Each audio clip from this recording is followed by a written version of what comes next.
What's up, people? What you got? What you got? Hey, Doug, I know you guys have been working a lot on changing the defensive schemes and everything else, but you got outscored 60-30 behind the arc.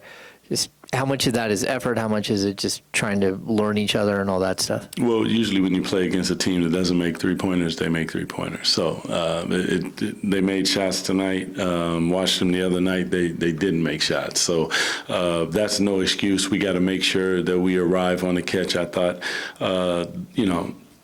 those are the building things. This was, in essence, a practice. So we have to go now, watch film, see, correct. You got to be accountable for what's on the film and what we're seeing and what we're doing. And all those guys want to be that. So that's not a problem at all. The problem is, it just doesn't feel good. Obviously, when you lose, I'm a poor sport, as you guys, I'm sure, well know. But we'll keep working at it. Max talked a little bit about maybe having already some pre-built chemistry with those guys there in the fourth quarter with summer league action. What did you think of the energy that they brought and kind of setting the tone there in the fourth quarter? Yeah, I mean, I expect that from them. A little bit of that probably. There's a randomness with the summer league. They understand the next actions and all those different things, and they played Kings basketball identity-wise. That's what you saw, and that's what we expect. What do you think of a lot of talk about picking up 94 feet coming into this? What do you think of the job they did, and how much do you expect that to have a learning curve as you guys implement that? Whole team, starters, reserves? Mainly starters in that first year. They were in the first half 30%. So that's unacceptable, and we talked about it. 85 is the number. So that means out of all the opportunities that you get, when someone turns around with the basketball, they know what you ate for breakfast.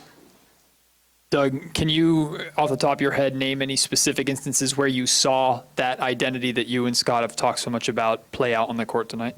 The starters, when they started to get back in the game, right before the half ended, and then they went on a 9-0 run to end the half. Before that, there it was. And then that carried into the third quarter. So that was not it. But all of a sudden, those bench guys came in, and there was, again, identity. So, out of that whole game, you probably got King's identity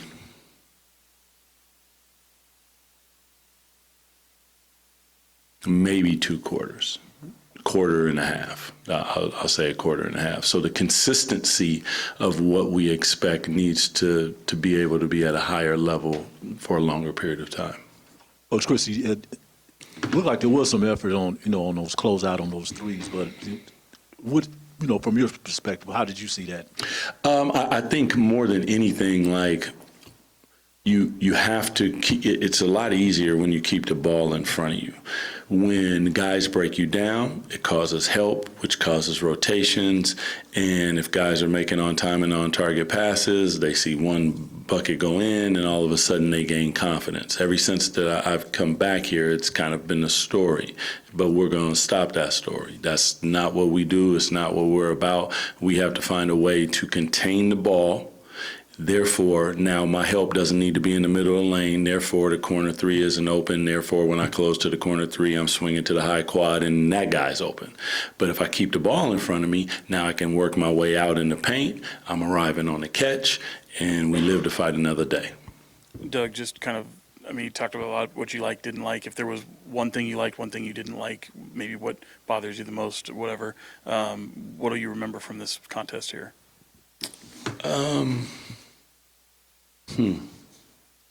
It's a good question.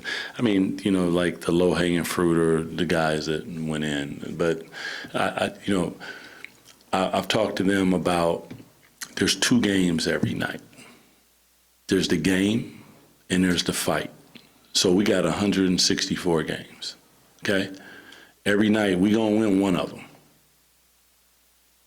If we win them both, we doing something. Tonight we lost them both. And I said, let that be the last time that we always gonna win a fight.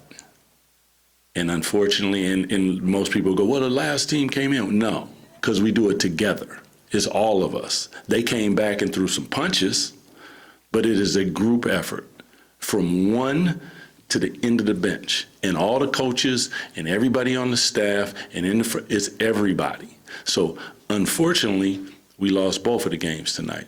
Unacceptable. And that will be hopefully the last time that happens. That was my conversation with them. Doug, when you mentioned the 30% and the 85%, you're talking about the number or percentage of possessions where you actually pick up and okay. Yeah.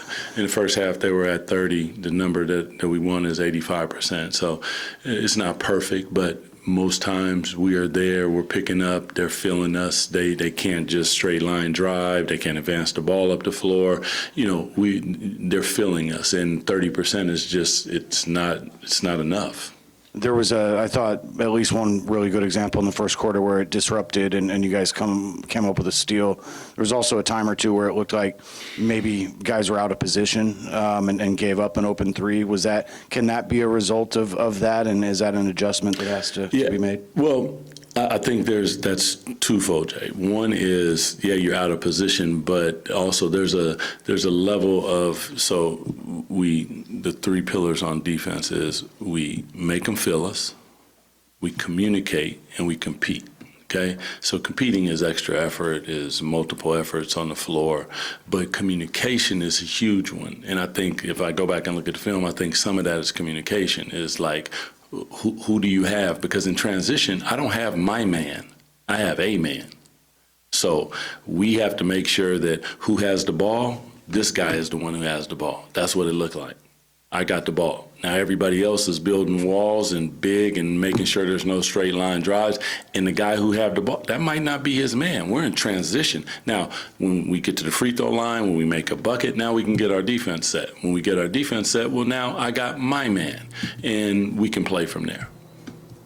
With Neek, you had him start the second half in Zach's spot. Just curious what you saw from him with the starters and what you liked, maybe particularly about his decision-making and playmaking in the fourth quarter as a passer.